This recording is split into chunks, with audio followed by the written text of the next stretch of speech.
Are today's condos still a smart choice for homebuyers, or have they lost their appeal? With rising costs and shrinking spaces, many are rethinking their options. In this video, we'll uncover why specifically first-time homebuyers are turning away from condos and what you need to know before making a move in today's real estate market. First, let's start with some stats on these newer condos. So the newer condos that are coming to market are typically smaller than the older ones. And the example I'm using here are condos under 700 square feet for the month of July in the Kelowna area. The Kelowna area is where I service as a realtor, so if you are looking to buy or sell, there is a link down below in the description. Now, starting with sales, there were 21 sales of condos under 700 square feet.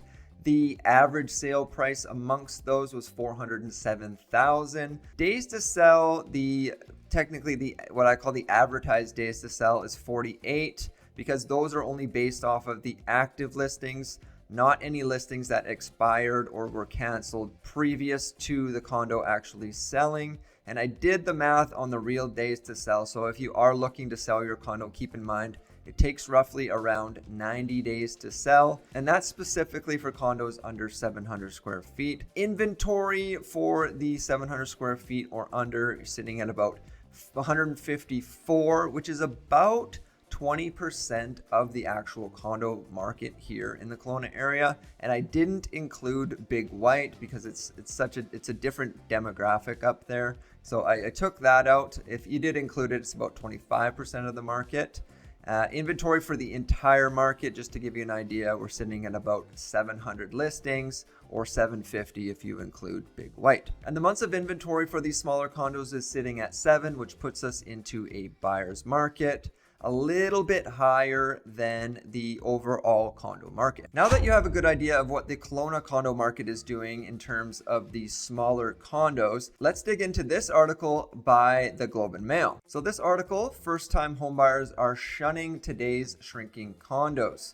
Is there any appeal to them whatsoever? So let's see what they have to say here. So it starts with this guy, Alec, 21, is a few years out from being ready to buy his first home, but he already knows he doesn't want a condo. He sees the appeal to condo living. It would be less responsibility, and as someone living alone, he doesn't need a huge amount of space. But monthly condo fees make the units more expensive than their sales price suggests. Yes, they absolutely do, and that's something you want to consider if you are looking at buying a condo, is take into account the monthly strata fees, because that will affect your borrowing amount when it does come time to get a mortgage. He goes on to say him living in Gatineau is still affordable market. See, that's where the disconnect comes with the market that he's in compared to, I would say, the majority of Canadians who are in larger markets, Toronto, Vancouver, Kelowna, where I live, it's not a huge market, but it is an expensive market. Most first-time home buyers are buying condos. Then he goes on to say a condo is a lot of the time not meaningfully cheaper. Well,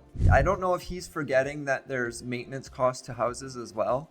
So you have your maintenance fees built into the condo, your strata fee, but you do also have maintenance fees on home. So you got to replace the roof eventually. You got to replace the furnace, AC, all that other stuff eventually. So technically, single family homes have their own you should have your own strata fee built in or some sort of savings set aside for when those bigger ticket items do come up. The article goes on to say there are signs that first-time homebuyers are souring on condo living. That may be true, but that might be the only option they have to get into the market, unfortunately, these days. A recent survey of Canadian renters about their home ownership plans by real estate search portal Point2 found that despite citing high home prices and the down payment as their top challenges to buy, especially when rent prices are where they are right now as well. So it's harder to save for a down payment while you're paying $1,500, $2,000, $2,500 a month for rent.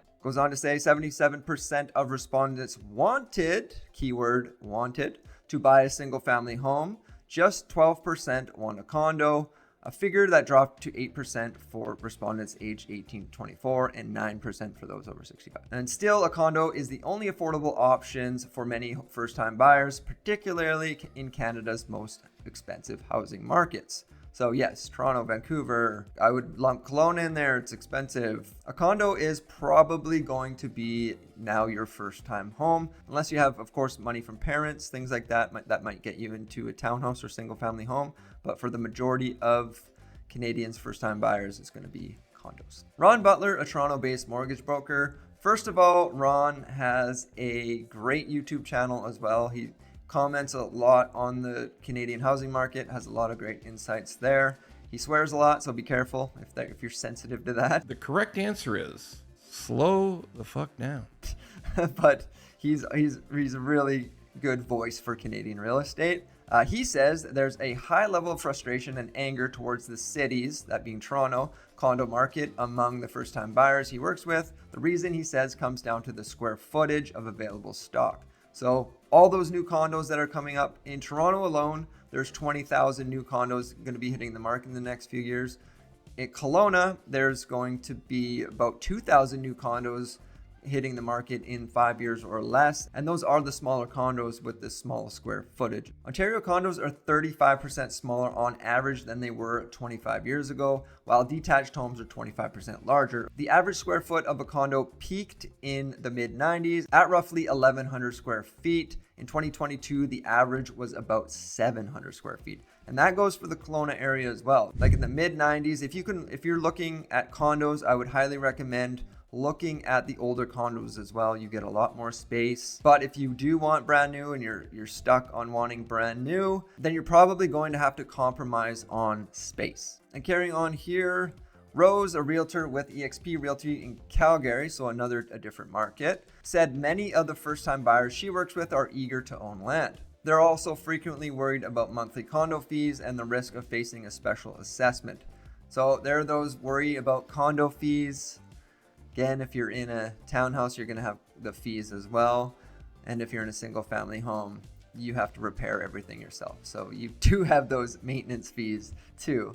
But another thing to keep in mind if you are looking to buy a condo is the risk of special assessment, which is a potential charge all condo owners in a building must pay if there's an unexpected repairs or a shortfall in the condo's reserve fund. So if you are looking to buy a condo and you've put in an offer, your offer should be subject to reviewing the strata documents to make sure that there's no levies or anything coming up. Now going back to Ron, Mr. Butler, I don't know if he'd even like to be called Mr. Butler. Is that a bad thing? Hell yes. He said a near decade-long rental market boom that saw investors scoop up pre-construction condos to later rent out has also played a role in incentivizing builders to build smaller spaces. According to StatsCan, 57% of condos built after 2016 in Ontario were owned by investors, along with 59% in Nova Scotia and 49% here in BC. So prior to, say, mid-2022, when interest rates started going up, all the pre-construction condos,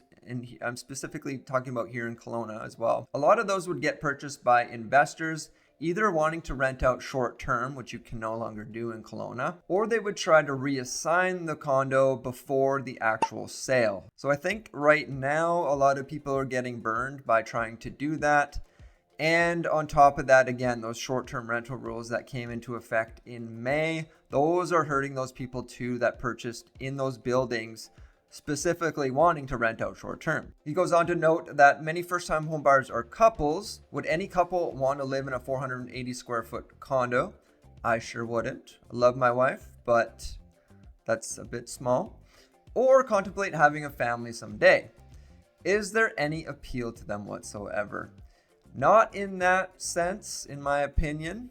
In a rental sense, if it makes sense, which it doesn't a lot of the time right now with interest rates, or if you are allowed to do short-term rentals, which a lot of municipalities and provinces are cutting down on. So those small condos, and the stats at the beginning of the video suggest, those condos are taking longer to sell. And with over 2,000 new units coming on the market in the next few years here in Kelowna, I think it's going to be a tough go for those smaller condos. And in terms of the Toronto area, Ron just says some motivated buyers are moving further out in search of space. We don't really get that here in Kelowna. There isn't really, I mean, you can move out, but the prices don't change drastically and you don't get more space. You just have to, in my opinion, just buy an older condo. You get more space. And another Toronto realtor here, he said first-time homebuyers that he works with are much more hesitant to buy right now. Anything selling before, meaning before interest rates went up, a unit facing a brick wall, garbage dump, or train track with a terrible layout, no room to put your couch, and it was selling instantaneously. Now, most of those were probably investors looking to either flip the contract, like I said, the assignment contracts, and now those aren't really selling because those investors are gone. First-time homebuyers are hesitant to buy those units, and now they're just sitting. Let me know down in the comments section, would you live in one of these tiny condos, or would you rather rent and save up enough to buy something bigger? And if you are looking in the Kelowna area and you're wondering what $500,000 gets you here, check out this video.